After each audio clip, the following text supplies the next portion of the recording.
Voice clear आ रही है, चलिए वॉइस क्लियर आ रही है। चलिए वॉइस क्लियर आ रही है। चलिए क्वेश्चन नंबर देखिए, पहले नंबर का देखिए, आपको जवाब देना है। यहाँ पर राइट आंसर बताइए क्या होगा। कच्चा शब्द का शुद्ध उच्चारण यहाँ पर क्या होगा। कच्चा शब्द का क्या होता है, कक्षा होता है ना, यहाँ हलंत लगा लीजिएगा काम में।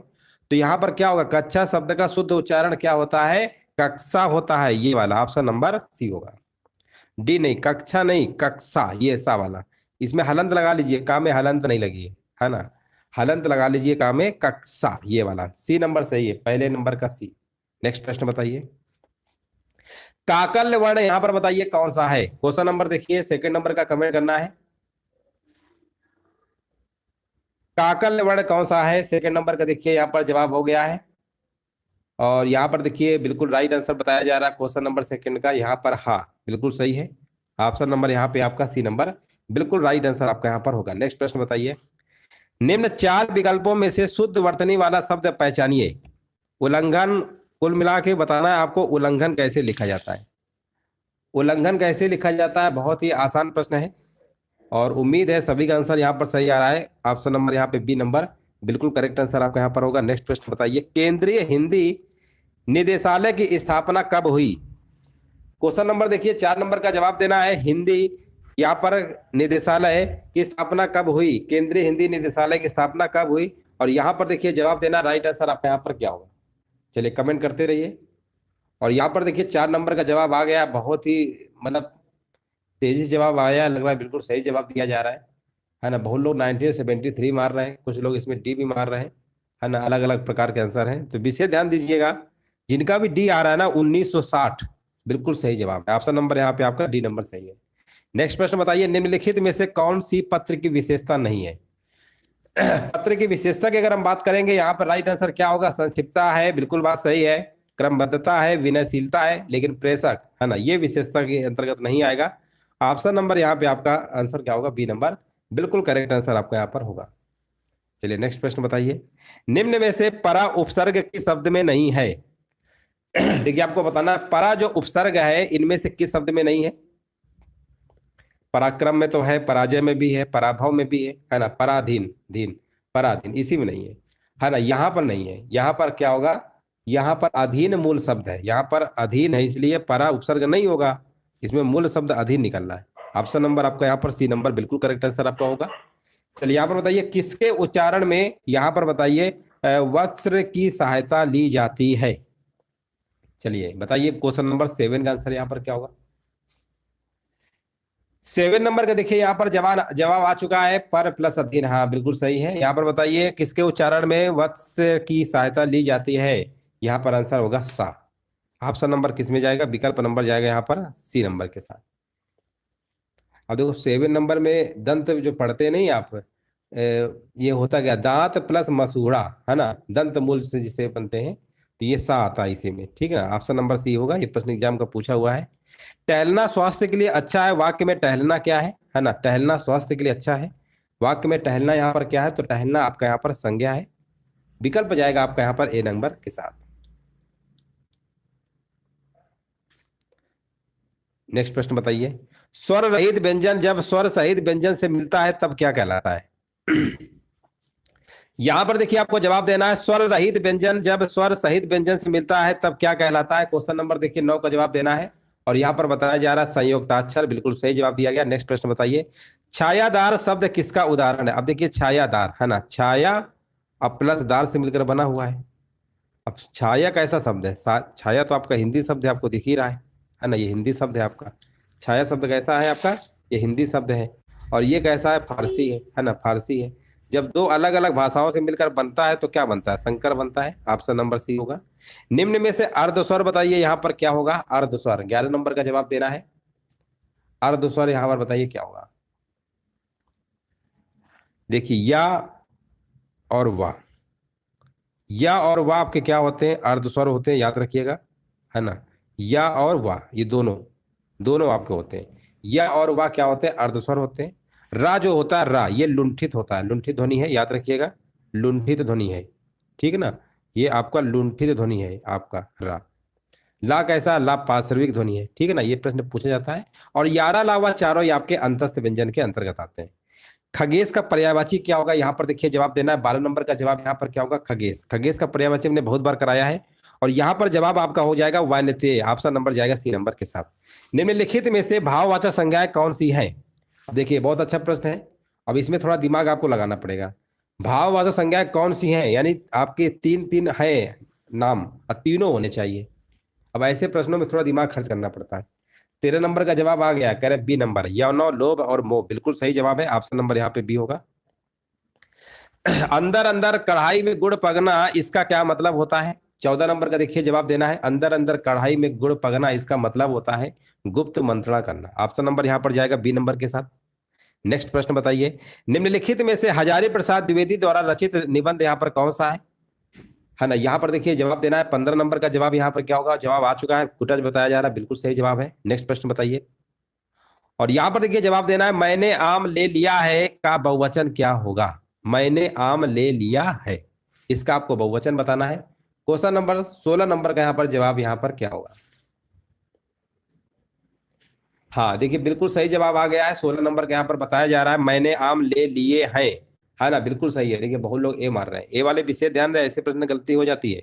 मैंने आम ले लिया है, इसका बहुवचन होगा मैंने आम ले लिए हैं, हमने नहीं होगा, मैंने होगा। नेक्स्ट प्रश्न बताइए, किसी अक्षर या शब्द पर विशेष बल देने के लिए किस चिन्ह का प्रयोग किया जाता है? अब देखिए अक्षर की बात हो रही है, और अक्षर के लिए हमने बताया है इकहरा उद्धरण चिन्ह, ठीक है ना? अगर कोई वाक्य वगैरह होता तो उसमें आपका दोहरा उद्धरण चिन्ह आपका प्रयोग होता है। यहाँ पर इकहरा लगा देंगे। 17 नंबर का यहाँ पर आपका ए नंबर बिल्कुल करेक्ट आंसर आपका यहाँ पर होगा। और नेक्स्ट प्रश्न बताइए, कवि जो शब्द है यहाँ पर किस शब्द का एक वचन है? जो कवि शब्द है किस शब्द का एक वचन है? 18 नंबर आपके सामने है स्क्रीन में, बताइए इसका जवाब क्या होगा? और कह रहे हैं कवि वृंद होगा, बिल्कुल सही जवाब है। देखिए सभी का जवाब सही आ रहा है, ऑप्शन नंबर सी। नेक्स्ट प्रश्न बताइए, विराम चिन्हों की दृष्टि से कौन सा वाक्य आपका यहाँ पर शुद्ध है? 4 विकल्प है, इनमें एक शुद्ध है, बताइए कौन सा होगा? यहां पर बताइए राइट आंसर क्या होगा? सभी एक साथ चिल्ला उठे, हम भी चलेंगे, है ना? हम भी चलेंगे, यहाँ पर कामा है, अल्प विराम है, अल्प विराम के बाद ये दोहरा उद्धरण चिन्ह लिखेंगे, है ना? तो यहाँ पर आंसर क्या होगा? विकल्प नंबर बी होगा। जिनका भी जवाब बी आ रहा है ना, बिल्कुल सही आंसर है। यहाँ पर बताइए, इस तरीके से एक आपको साइन टाइप दिख रहा है ना? इस तरीके से मान लो लिखा हुआ है, ये कौन चिन्ह इस तरीके से बताएगा, या आप इसको ऐसे भी लिख सकते हैं, ये कौन चिन्ह बताएगा, ये कौन चिन्ह बताता है? और इस प्रकार का प्रश्न हमने कराया भी है, ये होता है समाप्ति सूचक चिन्ह। ऑप्शन नंबर यहाँ पर क्या होगा? नंबर बिल्कुल करेक्ट आंसर आपका यहाँ पर होगा। लोप सूचक होता तब जब लगातार लिखा होता है, कोई चीज ऐसे लिखी होती है तब लोप सूचक होता है, अगर ऐसे तो लोप सूचक नहीं होता, समाप्ति सूचक हो जाता है, डैश लगातार। नेक्स्ट प्रश्न बताइए, जब किसी सामान्य बात का विशेष बात से तथा विशेष बात का सामान्य बात से समर्थन किया जाता है तो वहां पर कौन सा अलंकार होता है? तो वहां पर आपका होता है अर्थांतर न्यास अलंकार होता है। ऑप्शन नंबर यहाँ पे सी नंबर आपका सही होगा। नेक्स्ट प्रश्न बताइए, अधिसूचना का प्रयोग जो है किस क्षेत्र में नहीं किया जाता है? अधिसूचना का प्रयोग नियम में होता है, आदेश में होता है, अधिकार में होता है, लेकिन कर्तव्य क्षेत्र में नहीं किया जाता है। ऑप्शन नंबर यहाँ पे सी आपका सही होगा। निम्नलिखित में से बताइए वर्तनी की दृष्टि से शुद्ध शब्द यहाँ पर कौन सा है? 23 नंबर का देखिए वर्तनी चैप्टर से प्रश्न लिया गया है, और आपको जवाब देना है यहाँ पर सही आंसर क्या होगा। और जवाब आ चुका है 23 नंबर का यहाँ पर बताया जा रहा है, कह रहे बी नंबर सही है। हाँ बिल्कुल देख ले रहे हैं, सभी का बी आ रहा है, 23 नंबर का बी बी बिल्कुल सही है। नेक्स्ट प्रश्न बताइए, आनुषंगिक होता है। यहाँ पर देखिए आपको बताना, शुद्ध वाक्य चुनिए, वाह कितना सुंदर दृश्य है, ऊपर वाले में है लिखा हुआ है, तो पहला तो नहीं होगा। वाह कितना सुंदर दृश्य है थोड़ा होता है, तो पहला तो किसी हालत में हो नहीं सकता। वाह कितना सुंदर दृश्य है, हाँ ये हो सकता है। और देख ले रहे हैं, वाह कितना सुंदर, इसमें कॉमा लगा रखे हैं, प्रश्नवाचक लगा रखे हैं, दोनों गलत। ऑप्शन नंबर बी होगा, ऑप्शन नंबर यहाँ पर बी होगा, वाह कितना सुंदर दृश्य है। बिल्कुल सही है। 24 नंबर का यहाँ पर बी नंबर आपका सही जवाब होगा। नेक्स्ट प्रश्न बताइए, जिस संज्ञा या सर्वनाम की विशेषता बताई जाती है वो क्या कहलाता है ना? यहाँ पर देखिए आपको जवाब देना है, राइट आंसर यहाँ पर क्या होगा?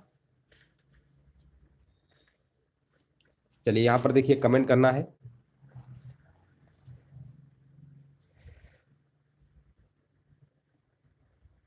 पच्चीस नंबर का डी होगा, हाँ बिल्कुल से विशेष से होता है। देखो विशेष और विशेषण में थोड़ा अंतर होता है। विशेषण क्या होता है? संज्ञा या सर्वनाम की जो विशेषता का वर्णन करने वाले शब्द होते हैं विशेषण होता है। विशेषण जिस शब्द की विशेषता बतलाता है उसे विशेष कहते हैं। जैसे हमने कहा राम बुद्धिमान है, हमने कहा राम बुद्धिमान है ना, राम बुद्धिमान है। तो बुद्धिमान क्या है, बुद्धिमान आपका हो जाएगा विशेषण, और राम क्या है, राम आपका हो जाएगा विशेष। राम में विशेष है, बुद्धिमान विशेषण है। विशेषण विशेष में थोड़ा सा अंतर है, समझ गए होंगे। संज्ञा का भेद इनमें से कौन सा नहीं होता है, तो संज्ञा का भेद आप बताएंगे यहाँ पर 26 नंबर, कहेंगे निजवाचक नहीं होता है ना, ये तो आपका सर्वनाम में आता है, बिल्कुल सही बात है। नेक्स्ट प्रश्न बताइए, हवा कैसा शब्द है, हवा। तो हवा शब्द कैसा है आपका, हवा आपका जो है ये संज्ञा शब्द है, याद रखिएगा। ऑप्शन नंबर यहाँ पे डी नंबर आपका सही होगा। व्युत्पत्ति के आधार पर संज्ञा के प्रकार बताइए, कितने प्रकार के होते हैं। व्युत्पत्ति के आधार पर संज्ञा के 3 प्रकार होते हैं, कौन कौन से होते हैं, है ना, 3 प्रकार होते हैं। एक तो आपका होता है रूढ़ होता है, दूसरा होता है यौगिक होता है ना, दूसरा यौगिक होता है, तीसरा होता है योग रूढ़ होता है। तीसरा कौन सा होता है, योग रूढ़ होता है। तो टोटल कितने प्रकार होते हैं, 3 प्रकार होते हैं, बिल्कुल सही है। नेक्स्ट प्रश्न बताइए, हिंदी में कुल कितने सर्वनाम है, अगर हिंदी में सर्वनाम की बात करेंगे तो कितने होते हैं, 11 होते हैं। निम्नलिखित में से कौन सा यहाँ पर पुरुषवाचक सर्वनाम है, 30 नंबर का देखिए आपको जवाब देना है। पुरुषवाचक सर्वनाम यहाँ पर कौन सा होगा। देखिए कोई तो आपका अनिश्चयवाचक है, ये तो हो नहीं सकता है। क्या आपका प्रश्नवाचक है, हो नहीं सकता है। जो आपका संबंधवाचक है, हो नहीं सकता है। तो बचा कौन सा, ऑप्शन नंबर ए होगा, है ना। कुछ लोग यहाँ पर बी मार रहे हैं, बी नहीं, ए नंबर आपका सही है। नेक्स्ट प्रश्न बताइए, निम्नलिखित में से कौन सा शब्द अन्य शब्दों से अलग है, कौन सा शब्द अन्य शब्दों से अलग है। तो यहाँ पर देखिए आपको जो जवाब होगा यहाँ पर होगा, हाँ बिल्कुल सही जवाब है, यहाँ पर वात होगा, बिल्कुल सही जवाब है। वात क्या सबसे भिन्न है। वात शब्द जो है ये वायु यानी हवा का पर्यायवाची है, जबकि वारी, तोय और सलिल ये सब आपके जल के पर्यायवाची, किसके पर्यायवाची हैं, जल के। नेक्स्ट प्रश्न बताइए, बालू से तेल निकालना, दिए गए विकल्पों में से मुहावरे के सही अर्थ का चयन करिए। बालू से तेल निकालना, इसका क्या मतलब होगा। बालू से कभी कोई तेल निकलता है, इसका मतलब होता है असंभव को संभव कर देना, है ना, असंभव को संभव कर देना। ऑप्शन नंबर यहाँ पर क्या होगा, बी नंबर आपका सही होगा। निम्नलिखित में से मुहावरा कौन सा है। अब देखिए मुहावरा और लोकोक्ति, है ना, थोड़ा सा अंतर होता है, बताइए यहाँ पे राइट आंसर क्या होगा। मुहावरे क्या होते हैं, वाक्यांश होते हैं, लोकोक्तियां वाक्य के रूप में होती। बताइए मुहावरा इनमें कौन सा है। नौ मन तेल होगा, ना राधा नाचेगी, दांत खट्टे करना और नाच न जाने आंगन टेढ़ा, दूर के ढोल सुहावने होते हैं, है ना, सुहावने लिखा हुआ है। कह रहे हैं ऑप्शन नंबर बी होगा, जो कि बिल्कुल सही है, दांत खट्टे करना। हाँ बिल्कुल, देखिए राइट आंसर दिया गया है। क्रियार्थक संज्ञा सदा किस रूप में रहती है ना। क्रियार्थक जो संज्ञा होती है, देखिए जब क्रिया संज्ञा की तरह व्यवहार में आती हो तो ऐसी क्रिया को क्रियार्थक संज्ञा कहते हैं। यह सदैव एक वचन पुल्लिंग में रहती है, याद रखिएगा, सदैव एक वचन में। तो आंसर आपको लगाना पड़ेगा एक वचन पुल्लिंग में। जो संज्ञा सर्वनाम आदि शब्दों से जुड़कर नए शब्दों की रचना करते हैं वो कौन से प्रत्यय कहलाते हैं। प्रत्यय आपके 2 ही प्रकार के होते हैं, कौन कौन से होते हैं, तद्धित प्रत्यय होते हैं, कृदंत प्रत्यय होते हैं। 2 में कोई एक सही है, और 35 नंबर का जवाब बताया जा रहा है तद्धित प्रत्यय, है ना, बिल्कुल सही है। संज्ञा सर्वनाम से जुड़ेंगे आपके तो ये आपके, जब क्रिया से होता है तो कृदंत होता है। नेक्स्ट प्रश्न बताइए, निम्नलिखित में से किस वाक्य में अकर्मक क्रिया है। अकर्मक जिसमें कर्म ना हो, है ना, जिसमें कर्म ना हो अकर्मक क्रिया होती है, उसमें कर्म नहीं उसमें होना चाहिए, कर्ता सिर्फ होगा और क्रिया होगी, कर्म नहीं होगा। और जहां पे कर्ता क्रिया कर्म तीनों होंगे वो होती है सकर्मक क्रिया। थोड़ा सा अंतर है, उसके नाम से ही पता चल जाता है। और यहाँ पर बताया जा रहा है पानी बरस रहा है, इसमें कर्म तो आपको दिख ही नहीं रहा है। नेक्स्ट प्रश्न बताइए, अकुल और आकुल का क्या अर्थ होता है ना। यहाँ पर बताइए अकुल और आकुल 2 देखिए शब्द हैं, विनार्थक शब्द जिसे आप कहते हैं, थोड़ा सा अंतर होता है। तो बताइए इसमें क्या होगा। देखने में तो आपको एक ही जैसे लगेंगे, लेकिन इसके अर्थ अलग अलग होते हैं। और यहाँ पर देखिए जवाब आ गया है, यहाँ पर 37 नंबर का जवाब होता है कुलहीन और व्याकुल होता है। कुलहीन और व्याकुल होता है, याद रखिएगा। अकुल का मतलब कुलहीन, आकुल का मतलब व्याकुल होता है। ऑप्शन जाएगा बी नंबर के साथ, जिनका भी बी नंबर आ रहा है बिल्कुल सही जवाब है। अब पढ़कर क्या होगा, इस वाक्य में कौन सी क्रिया है। अब पढ़कर क्या होगा, तो यहाँ पर जो क्रिया है आपकी पूर्वकालिक क्रिया होगी, ऑप्शन नंबर सी सही होगा। सहयोगी का सही विलोम यहाँ पर बताइए क्या होगा। सहयोगी, सहयोगी का विलोम यहाँ पर क्या होगा। 39 नंबर का देखिए यहाँ पर कमेंट आ चुका है और बताया जा रहा है 39 नंबर का कह रहे हैं बी नंबर होगा। कुछ लोग सी मार रहे हैं, सब अपनी अपनी मन की मर्जी कर रहे हैं, है ना। कुछ लोग सी से अपनी इच्छा पूरी कर रहे हैं, कुछ लोग बी और सी। बताइए कौन सा होगा, तुक्का मत लगाइए, अपने हिसाब से लगाइए कि इसका है क्या, है ना। सही से बताइए इसका आंसर क्या होगा। अभी आंसर गलत है। हाँ, प्रतियोगी है, बिल्कुल सही है। देखो डी भी आ गया है। काफी लोग आंसर अलग अलग आ रहे हैं, कोई बात नहीं, लेकिन यहाँ चलो गलत हो रहा है, चल रहा है, लेकिन एग्जाम में गलत नहीं करना। इसका होता है प्रतियोगी। कम से कम प्रयास तो कर रहे हैं इसी बहाने, ये बड़ी अच्छी बात है। कम से कम प्रयास तो हो रहा है, भले ही गलती मारे लेकिन प्रयास तो किया। उनके बिना तुम कुछ नहीं हो, वाक्य में संबंध बोधक शब्द यहाँ पर कौन सा है? उनके बिना तुम कुछ नहीं हो। और संबंध बोधक की बात हो रही है तो यहाँ पर आपका बिना हो जाएगा, है ना। नेक्स्ट प्रश्न बताइए, पति का पर्यायवाची क्या है? बताइए, पति का पर्यायवाची, है ना। यहाँ पर पति का शौहर भी होता है, शौहर तो ऑप्शन नहीं दिया है, तो बताइए पति का पर्यायवाची क्या होगा। 41 नंबर के यहाँ पर जवाब देना है। और 41 नंबर का जवाब आ चुका है, कह रहे हैं वल्लभ होता है। बिल्कुल सही बात है, बिल्कुल राइट आंसर दिया गया है, पहला ही विकल्प आपके यहाँ पर सही होगा। नेक्स्ट प्रश्न बताइए, निम्नलिखित में से कौन सा शब्द आपका स्त्रीलिंग नहीं है? यहाँ पर देखिए आपको बताना है स्त्रीलिंग इनमें से कौन शब्द नहीं है। तो स्त्रीलिंग आप देख रहे होंगे यहाँ पर जो पानी है आपका, ये स्त्रीलिंग नहीं है, बाकी सब है रोटी, पूरी और नदी। नेक्स्ट प्रश्न बताइए, ओठों की आकृति के आधार पर निम्नलिखित में से कौन अवृत्तमुखी स्वर है? अवृत्तमुखी स्वर के बारे में बताना है। 43 नंबर का यहाँ पर जवाब क्या होगा? राइट आंसर बताइए यहाँ पर क्या होगा। 43 नंबर का आ गया जवाब, कह रहे हैं ई होगा, ए नंबर। कुछ लोग सी भी मार रहे हैं, है ना। तो देख लीजिए सी वाले, बी वाले सभी प्रकार के आंसर हैं, है ना। चलो इसको थोड़ा हम डिस्क्राइब करके आपको समझा देते हैं। देखो यहाँ पे लिखा हुआ है, ओष्ठ के आधार पर स्वरों का वर्गीकरण दो प्रकार के, वृत्तमुखी, अवृत्तमुखी, इसी को अर्धवृत्तमुखी कहते हैं। वृत्तमुखी में चार हैं, उ ये। अवृत्तमुखी में आपको सब दिख ही रहा होगा, ये जो आ ई ये लिखे हुए, है ना। तो बड़ा ऊ, देखो गोलाकार में ऊ ओ आओ, बस चार याद रखो, बाकी जो बचेंगे अवृत्तमुखी मार दीजिए, बस हो गया। चलिए आगे बढ़ते हैं। पुत्री के द्वारा माता को पत्र में संबोधन होगा, क्या होगा? संबोधन। संबोधन की बात करेंगे तो यहाँ पर आपका होगा, हाँ 44 नंबर का यहाँ पर आ गया जवाब, कह रहे हैं पूजनिया माता जी। बिल्कुल सही जवाब है, ऑप्शन नंबर यहाँ पे सी नंबर सही होगा। बच्चे खेल रहे हैं, अर्थ के आधार पर वाक्य का प्रकार बताइए। चलिए बच्चे खेल रहे हैं, है ना, ये आपका हो जाएगा विधान वाक्य। कौन सा वाक्य है ये विधान वाक्य की श्रेणी में आएगा। बच्चे खेल रहे हैं अर्थ के आधार पर बात करेंगे तो। सन 1968 में किस साहित्यकार को ज्ञानपीठ पुरस्कार मिला था? चलिए कमेंट करिए यहाँ पे राइट आंसर क्या होगा। सन 1968 में किस साहित्यकार को ज्ञानपीठ पुरस्कार मिला था?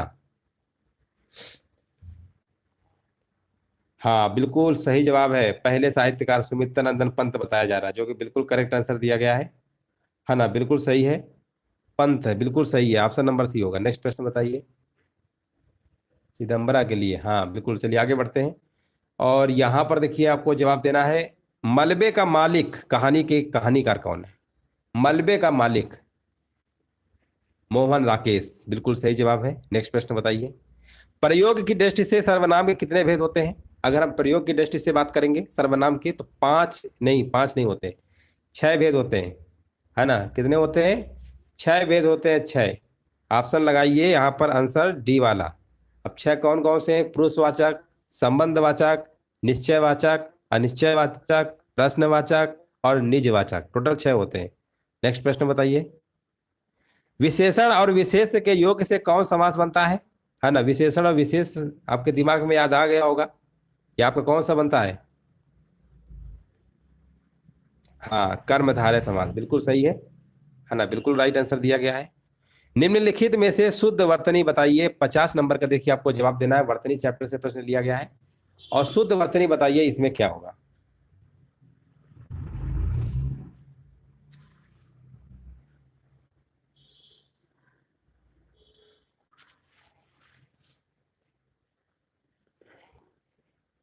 देखो ये सब गलत दिए, केवल डी वाला आपका सही है, अनाधिकार, ठीक है ना।